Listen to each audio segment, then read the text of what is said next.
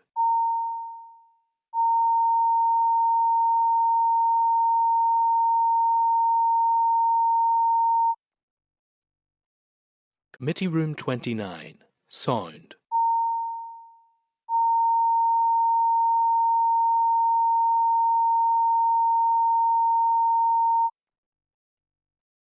Committee Room 29, Sound.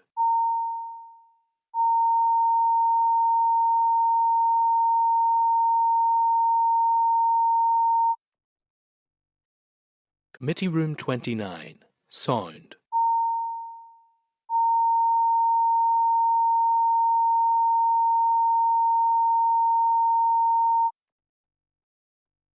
Committee Room 29, Sound.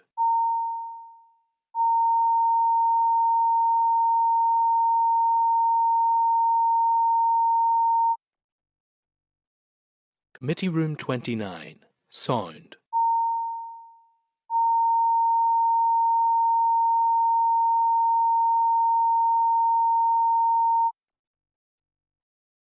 Committee Room 29, Sound.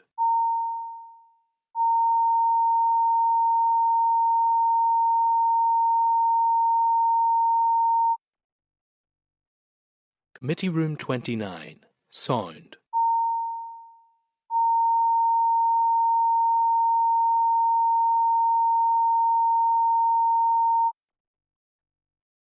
Committee Room 29, Sound.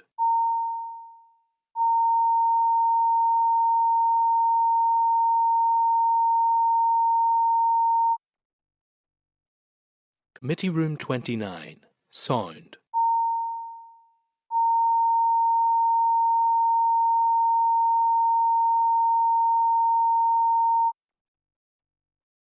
Committee Room 29, Sound.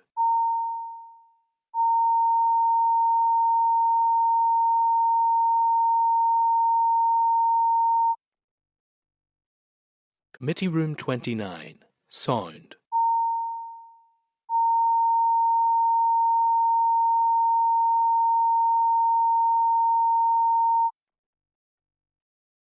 Committee Room 29, Sound.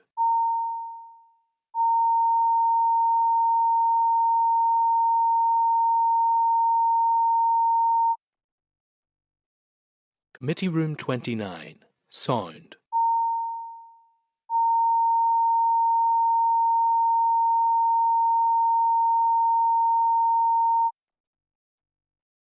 Committee Room 29, Sound.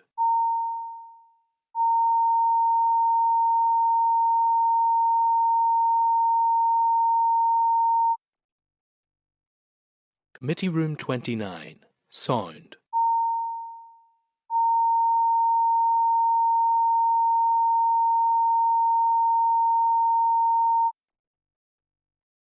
Committee Room 29, Sound.